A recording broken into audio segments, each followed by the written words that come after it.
Atos 17, a partir do verso 15, diz assim a palavra de Deus.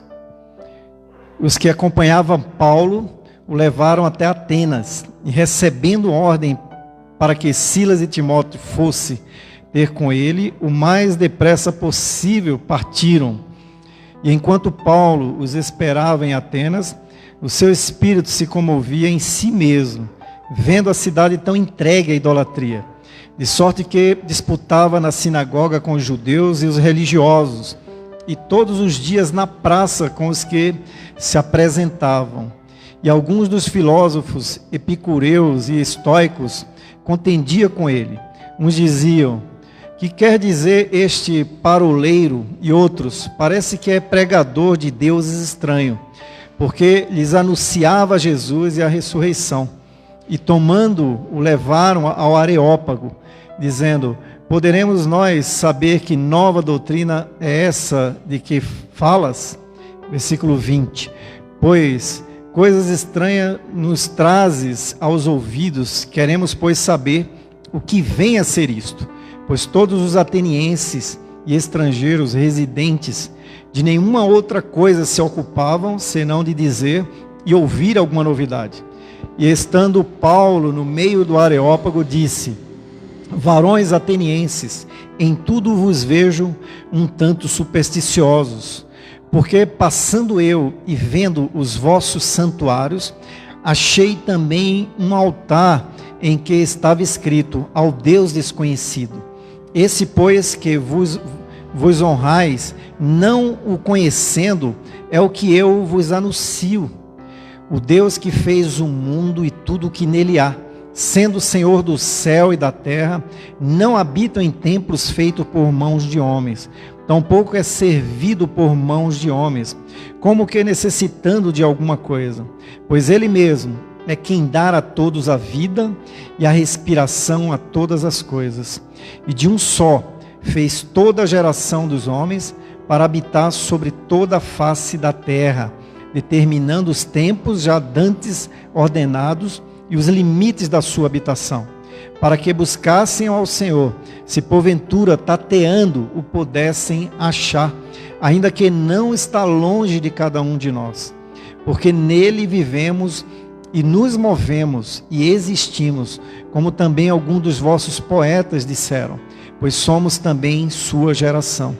Sendo nós, pois, geração de Deus, não havemos de cuidar que a divindade seja semelhante ao ouro, ou à prata, ou à pedra esculpida por artifício e imaginação dos homens, mas Deus, não tendo em conta os tempos da ignorância, anuncia agora a todos os homens, em todo lugar, que se arrependam, porquanto tem determinado um dia em que, com justiça, há de julgar o mundo, por meio do varão que destinou, e disse: deu certeza a todos, ressuscitando dos mortos. E como ouviram falar da ressurreição dos mortos, uns escarneciam e outros diziam: acerca disso te ouviremos outra vez. E assim Paulo saiu do meio deles. Todavia, chegando alguns varões a ele, creram, entre os quais Dionísio, o Areopagita, e uma mulher por nome Damares, e com eles outros. Amém? Oremos. Pai, em nome de Jesus, estamos perante a palavra do Senhor.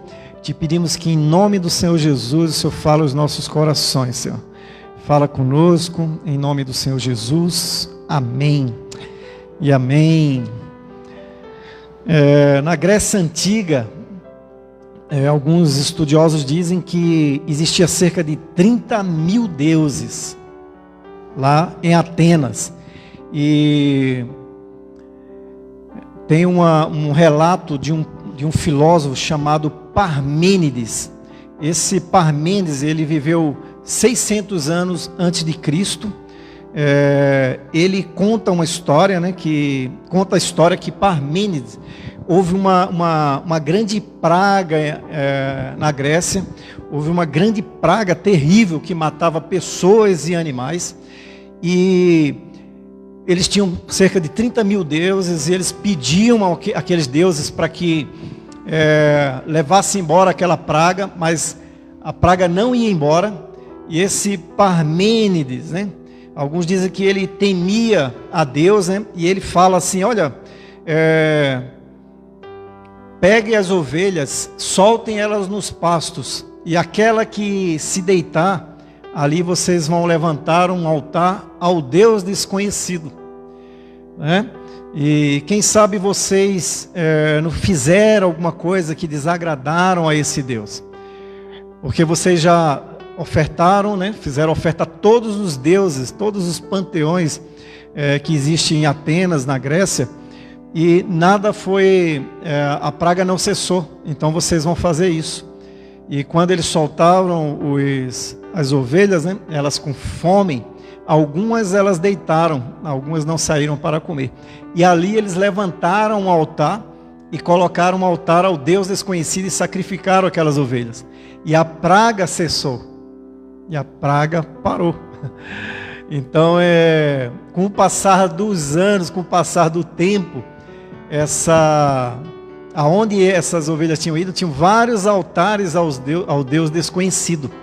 E com o passar do tempo, só restou um altar ao Deus desconhecido. E eles levaram, né, para Atenas, ali próximo do Areópago, e colocaram lá, junto dos outros altares aos outros deuses. E eu, pensando nisso, eu estudei isso na época da faculdade. Eu fiquei curioso e fui estudar Parmênides, né? Como eu também fiz filosofia, mas eu já tinha estudado sobre isso aqui. E é interessante, irmãos, essa semana e a semana passada a gente viu muito na internet, não sei se os irmãos acompanharam, na Índia, vários caminhões despejando os deuses deles nos rios, pessoas quebrando as imagens, porque na Índia tem cerca de 33 milhões de deuses, né, junto de deusas e deuses. Então na Índia eles têm esse sincretismo, né, são politeístas. Então eles têm deuses e deuses. Os principais, a trindade da divindade, né, hinduísta, que é a maior religião da Índia, são três. Um dele é Brahma, olha, você que bebeu Brahma, hein? É o deus maior dele. É melhor ir para a Antártica, né? Então Brahma é o deus maior, né? Como se fosse a trindade, né? Brahma, Vishnu e Shiva. Mas não é a filha da Baby não, né? Sara Shiva, né? Que provavelmente ela deu o nome baseado na deusa hindu, né? Então 330 milhões de deuses eles têm. E eles pediram para os deuses e as deusas deles parar com a pandemia. E não parou. Então eles começaram a quebrar os seus deuses. Eles começaram a jogar fora os deuses. A gente vê na internet aí vários caminhões, né, eles jogando dentro dos rios, né? Então, muito me chamou a atenção para esse texto aqui, né? Eles são muito idólatras, né? Os indianos são muito idólatras, né? Quantos relatos a gente tem de missionários que foram para a Índia e quando eles chegam lá falando de Jesus, eles aceitam ouvir de Jesus. Porque para eles é mais um Deus, 330 milhões, 331, né? Eles adoram ratos, né? Há uns anos atrás, um missionário que teve lá na Igreja Batista de Guaianazes, ele teve lá. Ele teve no templo do Deus rato. E ele filmou escondido, né? Eles dão leite para os ratos. Quando ele passa filmando sem ninguém ver, ele vai pisar num rato. E um dos sacerdotes lá quase põe ele para fora. Então a idolatria é muito grande, né? A vaca é venerada, né? Vários deuses tem lá.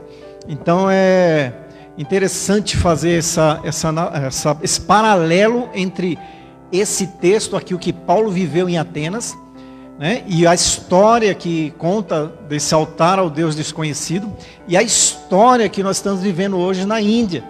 Eles jogando seus ídolos fora, em busca de um Deus desconhecido. E eu trago para a gente também, faço uma pergunta, né, para você nessa noite. Você conhece o seu Deus? Né? E eu fiz essa pergunta para mim também, né? Falei, será que eu não tenho um altar ao Deus desconhecido dentro do meu coração também? Né? É possível, irmão, a gente servir a Deus, a gente ser cristão e a gente não conhecer a Deus. Assim como eles lá, eles estão tateando. Paulo fala, né? Quem sabe, eles estão tateando, porque o filósofo é isso. Né? A maioria dos filósofos, eles vão tateando, buscando um sentido para a vida, como um cego. Né? Quando ele chega em Deus, ele tem que decidir entre a razão e o sobrenatural. Então eles decidem pela razão. Né? Eles isso não consegue entrar na minha mente, então eu prefiro ficar com a razão. Eles dizem que a maioria dos filósofos são ateus. Né? E ele pregando aqui tinha vários filósofos aqui, né? Os epicureus, os estoicos. Né? Paulo cita um texto de Parmênides, né? Esse texto, quando ele diz aqui no versículo 28, né? Porque nele vivemos e nos movemos e existimos, é um texto de Parmênides, que Paulo cita. E ele, como também alguns dos vossos poetas disseram, pois somos também sua geração. Então Parmênides diz isso. Parmênides diz que em Deus, né? Nós vivemos, existimos e nos movemos. Não foi uma palavra de Paulo, foi uma palavra que Paulo falou do filósofo, para mostrar para aquelas pessoas ali, olha, vocês um dia já conheceram esse Deus desconhecido, mas vocês o abandonaram. Né? Assim como muitos cristãos, assim como muitos crentes, né? Tem um altar dentro do seu coração a um Deus desconhecido. E você conhece o seu Deus, né? E a gente quer ver aqui pelo menos 3 razões, né? Porque nós devemos conhecer a Deus, né? Essa é a razão maior, né? A razão do cristianismo e do cristão é conhecer a Deus e a sua obra. Mas a gente conhece pouco de Deus. Conhecemos pouco de Deus. E eu não estou falando assim de coisas que Deus não revelou, né? Deuteronômio 29 diz, né, que as coisas ocultas é para Deus, mas as coisas reveladas é para o homem. A gente está falando dos atributos de Deus revelado na Bíblia. A gente conhece muito pouco de Deus. E a primeira razão porque nós devemos conhecer a Deus é, se não há conhecimento de Deus, a primeira razão, o povo se corrompe. O povo se corrompe. A nação que não há conhecimento de Deus, a nação ela se corrompe. Vai para a Índia, né? A gente está dando o exemplo da Índia lá. Já viu a bagunça que é o trânsito lá? Eles dizem que não bate, mas é porque não mostra a televisão. Ali deve ter muita coisa. Tem cada coisa lá. Eu estava pesquisando um pouco sobre a Índia. É o país que mais tem anomalia. Cada coisa esquisita, irmãos. Pessoas com 2 cabeças. Pessoas com tromba, que nascem com tromba. Crianças com dedos assim esquisitos. É o país que mais tem. Eles dão uma explicação científica, mas a gente sabe que é a presença de demônios. Missionários que estiveram na Índia, muitos deles falam que a opressão era tão grande que eles até adoeciam. Né? Tem países que Satanás manda seus principados e potestades, mas tem países que é o próprio Satanás que está lá. Ele não é onipresente feito Deus. Um atributo de Deus aí já. Né? Porque a gente deve conhecer a Deus. Satanás não é onipresente. Ele não está em todo lugar ao mesmo tempo. Entendeu? Mas tem países que é ele mesmo que está lá. Ele está lá, sentado no trono lá. Né? E eu creio que a Índia é um deles. Mas Deus está mudando isso, amém? Deus está usando a pandemia para quebrar essa idolatria dos infernos que tem aprisionado os indianos. Quantos missionários, né? A gente vê Hudson Taylor e outros missionários que morreram, né? E eles, quando estavam morrendo, diziam assim: enterrem meu corpo na Inglaterra, mas meu coração enterrem na Índia. Olha, morreram amando a Índia. E eles não viram o fruto, né? Do seu penoso trabalho. Mas hoje está começando uma nova era na Índia. Eles mesmos quebrando. Olha, esse Deus aqui não serve para nada. Saiu quebrando. E eles estão tateando, buscando um Deus desconhecido. E a gente sabe que Deus é esse, né? Como Paulo apresenta aqui para eles, né? Ô ateniense, esse Deus desconhecido, eu quero apresentar ele para vocês, né? E a primeira razão pela qual nós devemos conhecer a Deus é porque o povo, se ele não conhece a Deus, o povo se corrompe. Provérbio 29, versículo 18, olha o que diz aí.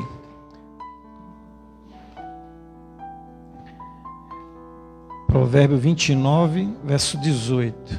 Não havendo profecia, o povo se corrompe, mas o que guarda a lei, esse é bem-aventurado.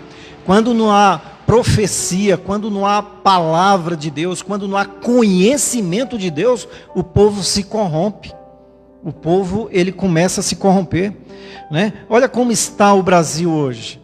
Nós somos um país considerado um país cristão, mas nós temos no Brasil um altar ao Deus desconhecido. Nós dizemos, se Deus quiser, né? O chavão, né? A gente fala, não, se Deus quiser, graças a Deus, mas é da boca para fora. É um país que se diz cristão. Se verdadeiramente nós, como brasileiros, conhecêssemos a Deus, nós não seríamos um país idólatra, nós não seríamos um país com a corrupção, com a podridão. O cara rouba até numa pandemia, rouba respiradores que o pessoal precisa para não morrer, rouba superfaturando vacina, rouba fazendo hospital de campanha. Que Deus é esse que a gente conhece como brasileiro? Que Deus é esse? Nós temos um altar ao Deus desconhecido no Brasil. Nós precisamos conhecer a Deus. Como está a igreja brasileira hoje? A igreja brasileira tem um altar ao Deus desconhecido. Tem um altar ao Deus desconhecido. A gente tem falado aí... A gente está no meio de uma pandemia, né? Fechou, a maioria das igrejas fecharam, mas em vez de voltar e pedir perdão a Deus, se arrepender dos pecados, a gente volta às mesmas campanhas. O mundo, né? Jesus está voltando, queridos. Eu falei outro dia numa pregação aqui, baseado na figueira que é Israel. Na geração que está se cumprindo. Se a gente acredita que uma geração é 75 anos, falta praticamente 7 anos para se completar isso. Se a gente acredita na geração de Abraão, que é 100 anos, falta mais alguns anos, mas a gente sabe que está muito perto a vinda de Jesus, mas a gente continua, a igreja brasileira continua fazendo campanhas para viver eternamente aqui na terra. Nós não temos um altar ao Deus desconhecido na igreja brasileira? Lógico que temos, nós não conhecemos a Deus. Nós somos igual os atenienses.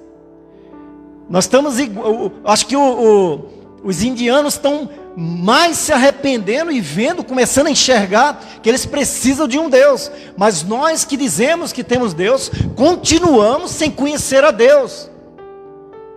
E uma das razões que nós precisamos conhecer a Deus é porque o povo está corrompido. E se o povo brasileiro está corrompido, e nós como igreja também, é porque nós não conhecemos a Deus, querido. Nós não conhecemos a Deus. Um dos atributos de Deus é que Ele é o quê? Que Ele é santo. A santidade está em Deus. Nós não conhecemos a Deus, irmãos. Quando Isaías entra no templo lá, que ele vê os anjos, com as asas colocadas nos olhos, falando santo, santo, ele fala, eu vou morrer, porque os meus olhos viram o rei, e eu sou um homem de lábios impuros, habito no meio de homens de lábios impuros, e eu vou morrer. Eles tinham, os homens de Deus, da Bíblia, eles tinham uma reverência, um temor de Deus tão grande, que quando eles existia uma teofania, quando eles viam a presença de Deus, eles diziam, eu vou morrer porque eu sou pecador. Mas hoje não. Hoje não, a gente não está nem aí para a santidade de Deus. Deus não é mais santo, vai mudar a Bíblia, vai rasgar para adaptar para os dias de hoje. né, para adaptar o pecado, irmãos. Deus é santo, Ele é separado. Ele não mudou. Ah, mas Jesus veio, rasgou o véu de alto a baixo, agora nós temos livre acesso a Deus. Sim, mas a santidade de Deus continua santo. Ele não mudou por causa do meu pecado. Quando Pedro vê Jesus, que Jesus manda jogar lá as redes, que Pedro está seminu, Pedro se joga dentro d'água e fala: se afasta de mim que eu sou homem pecador. E ele estava vendo Jesus. A santidade dele continua a mesma. O problema é o nosso pecado, porque nós não conhecemos a santidade de Deus. E a Bíblia fala, né? Sem a santidade nós não veremos a Deus. Um dos atributos de Deus, né? Mas a gente fala: ah, Deus é amor. Deus é amor mesmo. Se nós compreendêssemos o amor de Deus, nós viveríamos em santidade, né? Mas a gente acha, né, que Deus, como eu falei outro dia aqui, Deus é um pai bobão, mas não é. Ele não mudou. É outro atributo de Deus, é Deus imutável. Ele é o mesmo, ontem, hoje e eternamente. Mas nós não conhecemos a Deus. Nós temos um altar ao Deus desconhecido. A igreja brasileira, né? Porque nós somos uma nação cristã, os evangélicos, né, têm crescido no Brasil, e nós somos uma nação, uma das mais promíscuas que existe, né? Uma das mais promíscuas. É parada gay, é carnaval, é tudo, né? E as igrejas envolvidas, como eu falei outro dia, né? Que as irmãs com as pernas abertas e tendo os irmãos passando embaixo e dançando quadrilha. Isso eu fazia quando eu não era crente, irmãos. E eu dizia: no dia que eu me converter, eu paro com tudo isso. Hoje os crentes querem isso. Aí eu tenho que fazer um culto para agradar jovem, agradar pessoas. O culto tem que ser para agradar a Deus. Nós não conhecemos Deus. O culto tem que ser para agradar a Deus. A igreja tem que ser para agradar a Deus. Mas a gente tem que fazer igreja para agradar os outros. Agora está a modinha, né? Pinta as igrejas de preto, porque uma igreja não sei aonde pintou, a igreja da moda. Para com essa bobeira. Para com essa bobeira. Eu estou assim, eu fico indignado. Estava ouvindo uns pastores. Eu vi um testemunho ontem de um pastor que ficou quase 60 dias em coma, e ele teve uma revelação de Deus, né, em relação a... E ele voltou, né? E ele disse que os demônios todos querendo... Os demônios reivindicando, dizendo assim: você é digno de morte. Ele via isso. Você é digno de morte e nós vamos levar você. Você vai morrer. E ele falava: não era a minha alma. Ele falou: eu tinha convicção da minha alma. Minha alma é do Senhor. Mas eles queriam neutralizar a obra que Deus tem ainda para mim na terra. Deus tem uma obra para nós. O diabo não pode mais tocar na nossa alma, mas ele pode tocar a nossa carne, né? A gente pode morrer, ele pode frustrar o plano que Deus tem para a nossa vida. E é verdade, irmãos. Eu lembro quando o meu cunhado Dielso foi atropelado, que a gente estava, eu falei outro dia aqui, que a gente estava na UTI lá, no Santa Marcelina, e ali, irmão, a gente repreendeu o espírito da morte. Era uma presença muito pesada ali, eu e minha irmã Rosilda. E veio na minha mente, o Espírito Santo falou: repreende. Porque o médico falou: nós vamos amputar uma perna dele, mas a gente não sabe se ele vai viver. Assim, pode ser 50% de chance. Ele está muito mal. E ali a gente falou: espírito da morte, em nome do Senhor Jesus, solta o Dielso agora. E era uma opressão muito grande ali. Até uma senhora que estava lá também, que o esposo dela estava lá, veio também, a gente orou ali, chorou. E no outro dia a gente teve a vitória, né? Dielso se converteu, irmãos. Ele queria frustrar isso. Se Dielso morre lá atrás, ele tinha ido para o inferno. Olha como Satanás é. Ele faz isso, né? Então vai frustrar o plano que Deus tem. Mas a minha indignação não é o testemunho fantástico daquele pastor lá. Fantástico, fantástico. Mas a pessoa que estava dirigindo ali, o líder, né, um bispo, sei lá, ele falava assim, quando o pastor falava, dando o testemunho dele, né, das coisas, das maravilhas ali que Deus estava mostrando para ele, que Jesus estava mostrando. Agora está uma moda. Os pastores, né, os líderes que são da mídia, que têm contato com os Estados Unidos, com a igreja de lá, eles falam assim, uau. Aí esse bispo fala assim, uau, uau. Irmão, que bobeira. Que bobeira. Fica imitando os americanos. Aí o pastor dava o testemunho lá, uma maravilha. Ele, uau. Aí ele falou, uau, uau. Parece desenho animado. A gente tem um altar ao Deus desconhecido dentro da gente. Eu ria, mas ao mesmo tempo falando, meu Deus, meu Deus, meu Deus. Essas igrejas pretas, para com essa bobeira, irmão. Para, Jesus está voltando. Está na hora da gente crescer espiritualmente, né? Nós parecemos crianças ainda, tateando, engateando, tomando leitinho. Nós estamos prestes à vinda de Jesus, a gente ainda não conhece Deus. Né? Fica imitando os americanos, fica a igreja preta, né? Imitando a Batista da Lagoinha, as igrejas tudo preta aí, vai caçar batata. Irmão, está na hora da gente crescer. Está na hora da gente crescer, igreja brasileira. Está na hora da gente crescer, a gente está igual os atenienses. Está lá, cheio de altares, e temos um altar ao Deus desconhecido, por isso que o povo se corrompe. Porque quando não há profecia, o texto diz aqui, não havendo profecia, não havendo conhecimento de Deus, né, o povo se corrompe. Temos tanta igreja, temos tanta denominação, somos um país cristão, mas um povo corrompido, tem algo errado com a gente.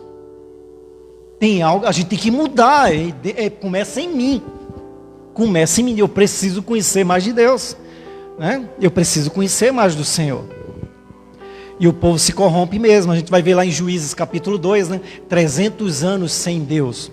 Né? O livro de Juízes, terrível. Deus vai levantando os seus juízes, porque morreu Josué, eles já começam a levantar altares, já começam a levantar, já começa a seguir Baal, já começa a seguir Astarote, acabou de morrer Josué. Né? Aí Deus é duro lá, porque Deus fala assim, a minha mão vai pesar sobre vocês. E eles são subjugados dos filisteus, né? Deus levanta Gideão, Jefité, vai levantando os juízes, Débora, né? Mas são 300 anos.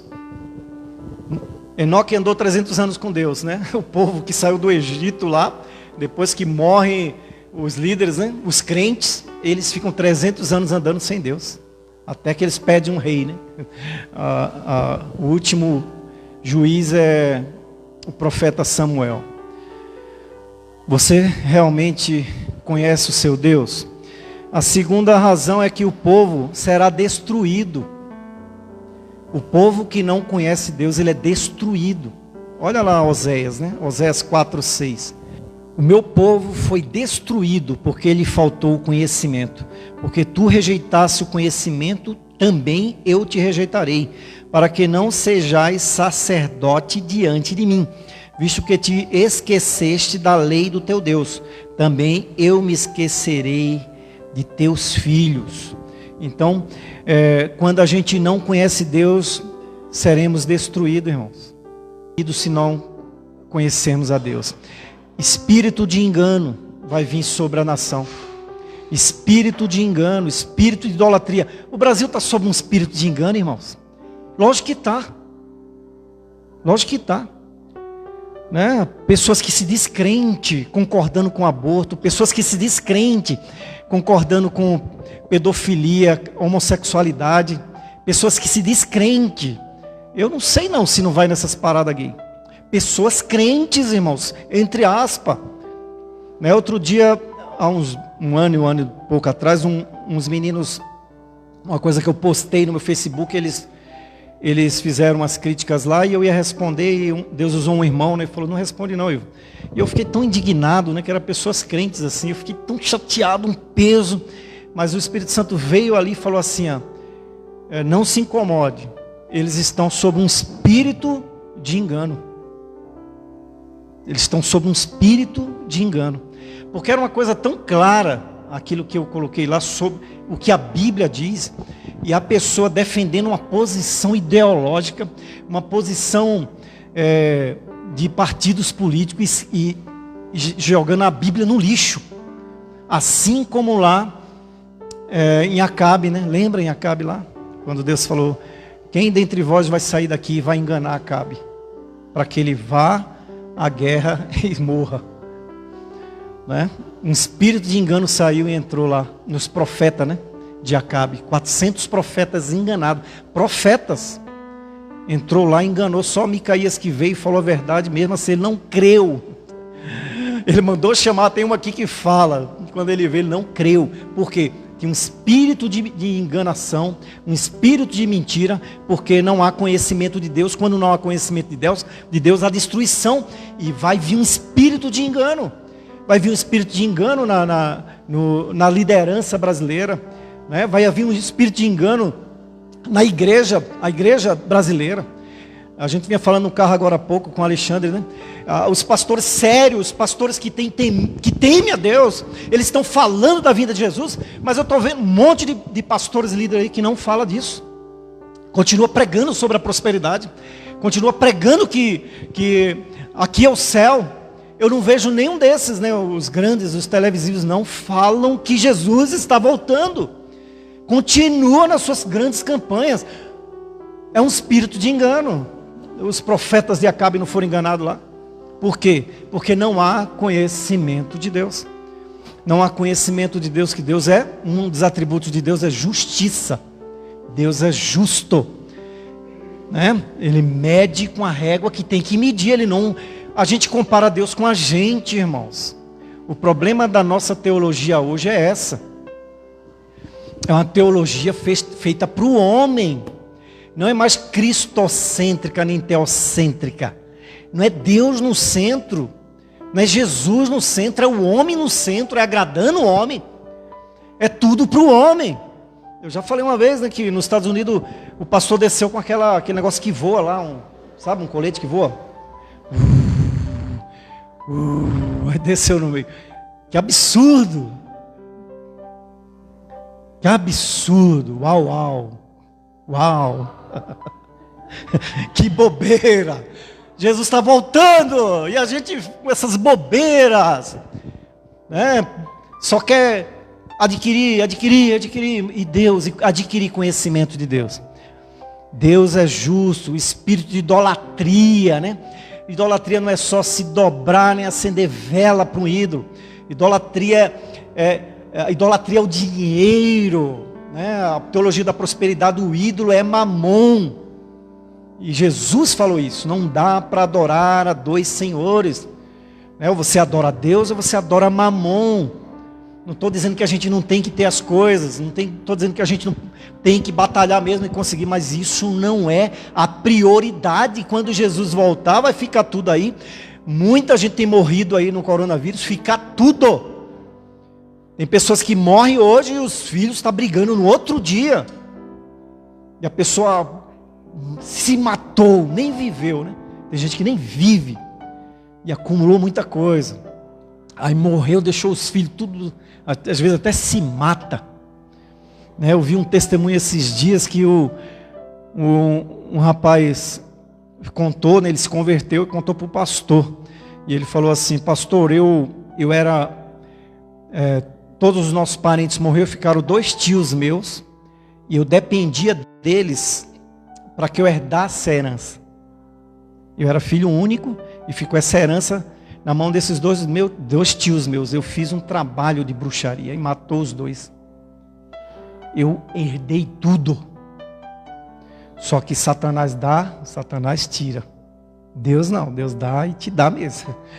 E ele disse: eu perdi tudo. Eu andava com os melhores carros em Minas Gerais. Tudo. Herdei fazenda, perdi tudo. Eu ando de Fiat 147. Graças a Deus ele se converteu. Mas olha que é o homem, né? Olha o que é o dinheiro, né? Trabalhou tanto. Então, o povo será destruído por falta de conhecimento. É o que Oséias diz aí, né? E também a falta de conhecimento de Deus. O povo não pode adorar a Deus. O povo não pode adorar. Se você não conhece Deus, você não pode adorar.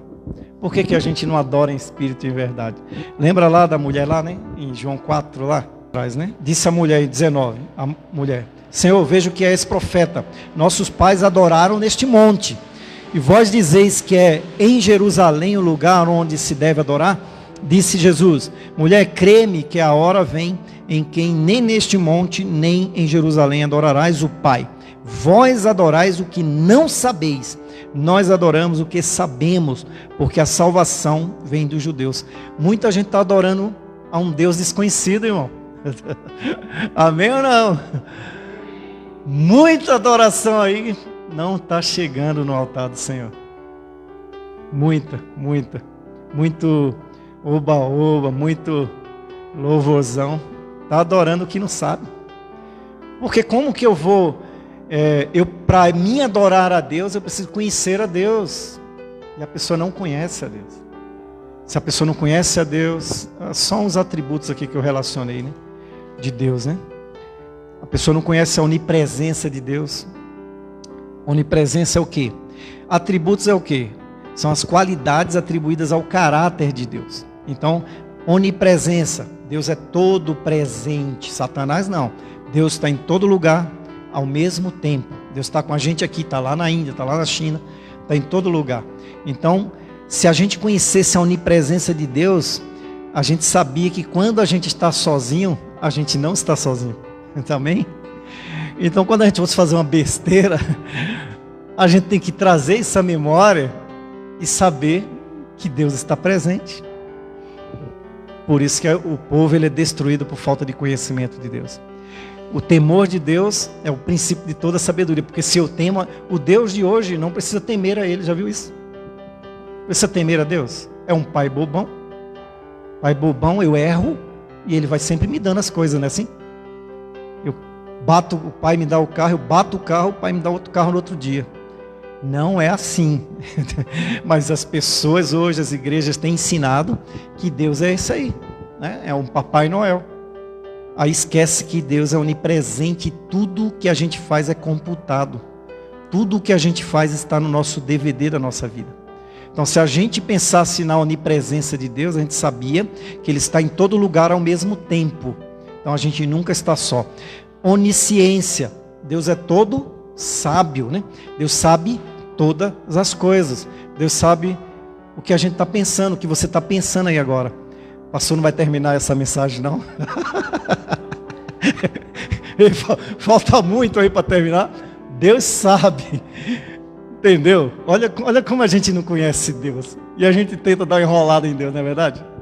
A gente não tenta enrolar Deus achando que Deus é o nosso pai terreno. E a gente enrola o nosso pai, né? A nossa mãe. Mas Deus tem como a gente enrolar Deus se Ele sabe o meu pensamento, né? Salmo 139, né? Ainda a palavra não me saiu à boca, Ele já sabe.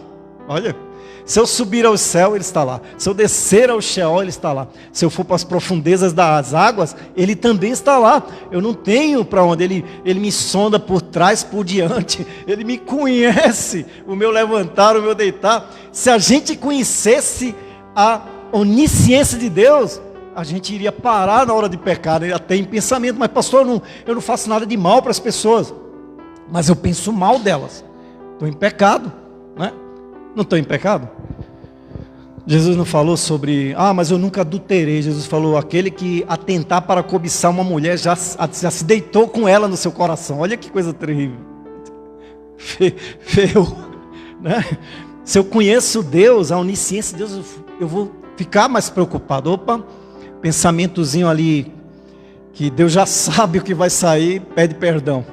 Senhor, misericórdia, muda. Por isso que Paulo fala, né, que eu tenho que mudar os meus pensamentos, né?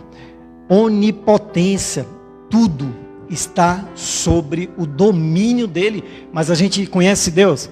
Qualquer coisa que acontece com a gente não já treme as pernas. Deus não está no controle. Mas a gente não entrega a direção para Ele dirigir o nosso carro, da nossa vida. O povo ele é destruído porque ele falta conhecimento. Você conhece Deus mesmo? Né? Ele está dizendo aqui que um dos atributos de Deus, Ele é o Todo-Poderoso. Ele é o soberano. né, sobre todas as coisas, inclusive vírus, qualquer coisa. Paulo fala que, olha, eu apresento para vocês esse Deus que criou o mundo e tudo o que nele há. Todas as coisas foram criadas por Deus, inclusive vírus e bactérias. O diabo é que faz ela se tornar mal. Mas tudo foi criado por Deus. Tudo foi criado, não é tudo foi criado por Deus. Só que o diabo veio para roubar, matar e destruir. Ele inverte, né? E o pecado fez entrar as coisas ruins. Distorceu, né? As coisas boas, tudo Deus criou, Ele disse que era bom. Agora o mal veio e causou isso aí. Personalidade, uma dos atributos de Deus, né? Personalidade de Deus. Deus tem vontade, Deus tem pensamentos e sentimentos. Então Deus se entristece quando eu e você peca. O meu povo, ele é destruído porque ele não conhece Deus, né? Deus, não entristeçais o Espírito Santo. A gente não está nem aí para entristecer Deus, porque a gente acha que Ele é como o nosso Pai. Daqui a pouco passa a raivinha, só que Ele é justo, né? Aquilo que o homem semear é a lei que Ele deixou. Essa lei já está aqui. Quer eu goste, quer eu não goste. Aquilo que o homem semear, colherá. Deus, está lá, meu amigo, você vai colher. Entendeu? Ele é... Então não entristeça o Espírito Santo, né? O amor de Deus, né? Se a gente entendesse o amor de Deus, né? Porque um pai terreno castiga o filho? Porque ele ama, para que ele não se torne bandido, né? Para que ela não se torne uma bandida, né? Quando entrou essa lei do não reprima, né? Que isso é mais contemporâneo por causa da psicanálise de Freud, né? Porque tudo é recalque, vai criar recalque, né? Freud diz isso. Isso vai trazer problema.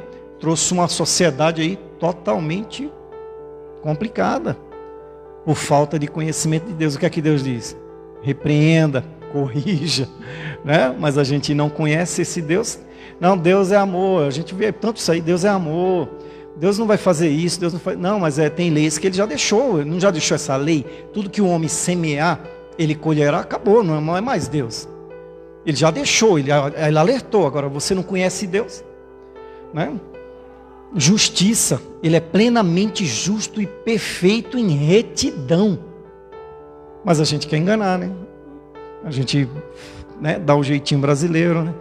Outro atributo de Deus, verdade. Deus é verdade, irmãos. A gente muitas vezes quer viver na mentira. E a gente diz que é crente.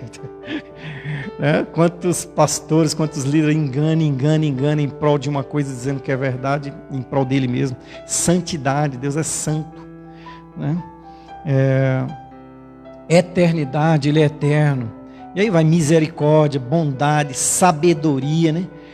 Santidade, tudo que Ele provém, tudo que provém dele é santo, né? E aí vai. Mas o que é que eu quero dizer para você, para a gente finalizar aqui? Você conhece a Deus, e você que não conhece a Deus ainda, e nós que conhecemos a Deus, que precisamos conhecer mais de Deus, nós precisamos se voltar para Jesus. Quando Filipe pergunta, mostra-nos o Pai, e ele fala, tu ainda não viste o Pai? Eu tenho estado contigo todos os tempos. Aquele que vê a mim, vê ao Pai. Então, se você quiser conhecer mais de Deus, Deus se revelou através de Jesus Cristo. Então, Deus vai se revelando através de Jesus Cristo. Então, nós precisamos, irmãos,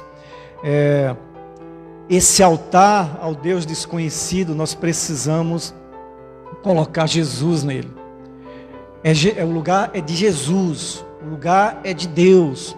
E nós precisamos a cada dia conhecer mais de Deus. Se esforce, né? Prossigamos em conhecer mais de Deus. Prossigamos, né? Mas a gente não conhece Deus, né? A gente conhece muito pouco de Deus, né? O Deus eterno, o Deus que deu o seu único filho para morrer por nós. Nós estamos como os atenienses. Tem um altar ao Deus desconhecido, mas que a gente não sabe quem é. E esse Deus desconhecido, Ele quer se revelar a mim e a você, amém? Se nós realmente buscarmos Ele, Ele está dizendo que Ele vai se deixar ser achado. Buscar-me-eis e me achareis quando me buscardes de todo o vosso coração.